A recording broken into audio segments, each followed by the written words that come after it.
Հարգելի հայրենակիցներ, ես խնդրելու եմ շտապ տարածել այս տեսանյութը, որովհետև այն ինչ տեղի ունեցել մեր փաստաբան գործընկերներից մեկի հետ կարող է տեղի ունենալ բոլորիդ հետ, ընդ որում ոչ միայն Երևանում բնակվող, այլ նաև Հայաստանի Հանրապետության գրեթե ցանկացած վայրում բնակվող անձանց հետ։ Ուրեմն ինչ է տեղի ունեցել։ Մեր փաստաբան գործընկերներից մեկի անչափահաս որդին իր բնակության վայրից դուրս է եկել եւ երբ որ պատրաստում էր ներկայանալ արտադպրոցական պարապմունքների շենքի շքամուտի մոտ նրան մոտեցել է մի տրանսպորտային միջոց եւ այդ տրանսպորտային միջոցի վարորդը պլաշով սև դուրս է եկել եւ փորձել է երեխային համոզելով նստեցնել ավտոմեքենա, նշելով, որ երեխայի մայրը այդ ամենի մասին տեղյակ է, նրանք կգնան, քաղցրավենիքներ կգնեն, խաղալիքներ կգնեն եւ հետո կճանապարհվեն գեղեցիկ ու լավ օր անցկացնելու համար։ Երեխային այդ տեղի ունեցած այդ երևույթը շատ զարմանալի է թվացել եւ հասկանալով ամեն ինչ նա դիմել է փախուստի, իսկ տրանսպորտային միջոցի վարորդը իր հետևից։ Ինչևէ, երեխային հաջողվել է դիմել փախուստի եւ այդ ընթացքում ահազանգել հորը ու պատմել կատարվածի մասին, հայրը միանգամից ներկայացել է ոստիկանության բաժին, տեղի ունեցածի մասին պատմել եւ արդեն գնացել երեխայի մոտ, երեխան գտնում է շատ հոգեկան հուզված եւ խիստ լարված վիճակում։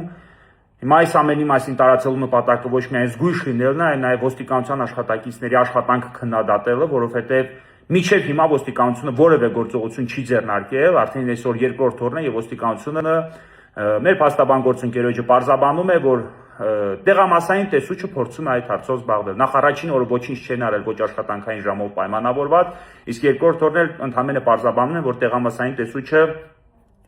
այդ հարցով կզբաղվի։ Սա այն դեպքում, երբ որ օրինակ խնձոր նետող պապիկի միջև 7 պորտ բոլոր բարեկամներին բերման ենթարկեցին կարմիր բերետավորները միայն այն բանի համար, որ Փաշինյանի ուղղությամբ խնձոր է նետվել, կամ չգիտեմ ցուցարարների մորուսով, կամ չգիտեմ աջ ձեռքով նույնականացնում եւ միանգամից բռնում ու բերման են ենթարկում։ Այս դեպքում, երբ որ կատարվել է անչափահաս երեխայի արցախցի տարհանված, տեղահանված, հայրենազրկված անչափահաս երեխայի առևանգման փորձ, ընդ որում այդ եղանակով քաղաքի կարելի ասած մարդաշատ վայրերից մեկում, երրորդ մասում, ոստիկանությունը որևէ աշխատանք չի ձեռնարկում եւ մինչեւ հիմա պարզ չէ այդ տրանսպորտային միջոցն ու տրանսպորտային միջոցի վարորդը, որ փորձել է նման հանցանք կատարել երեխայի նկատմամբ։ Ընդ որում խոսքը վերաբերում է փաստաբանի որդուն, որ մանկահասակ երեխա է, մինչեւ 12 տարեկան երեխա է եւ նրա նկատմամբ կատարվել է այսպիսի հանցանք։ Բայց ոստիկանության աշխատակիցները կրկնում են մինչև հիմա որևէ գործողություն չեն ձեռնարկել, ինչ տեսախցիկների զունություն չկա,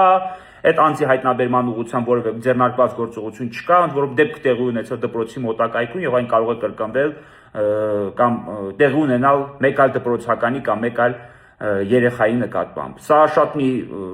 քննադատելի, զազրելի եւ արտասովոր երևույթ է եւ ես կարծում եմ, որ այս մասին պետք է բարձրաձայնել եւ ուշադրություն եմ հրավիրում ներքին գործերի նախարարության այս տեղի ունեցածի վերաբերյալ, խնդրում լուրջ միջոցներ ձեռնարկել այդ անձին հայտնաբերելու ուղղությամբ։ Այսքանը ցանկանում եմ բոլորին տեղեկացնել, եղեք զգույշ եւ հնարավորինս խուսափեք նման երևույթներից։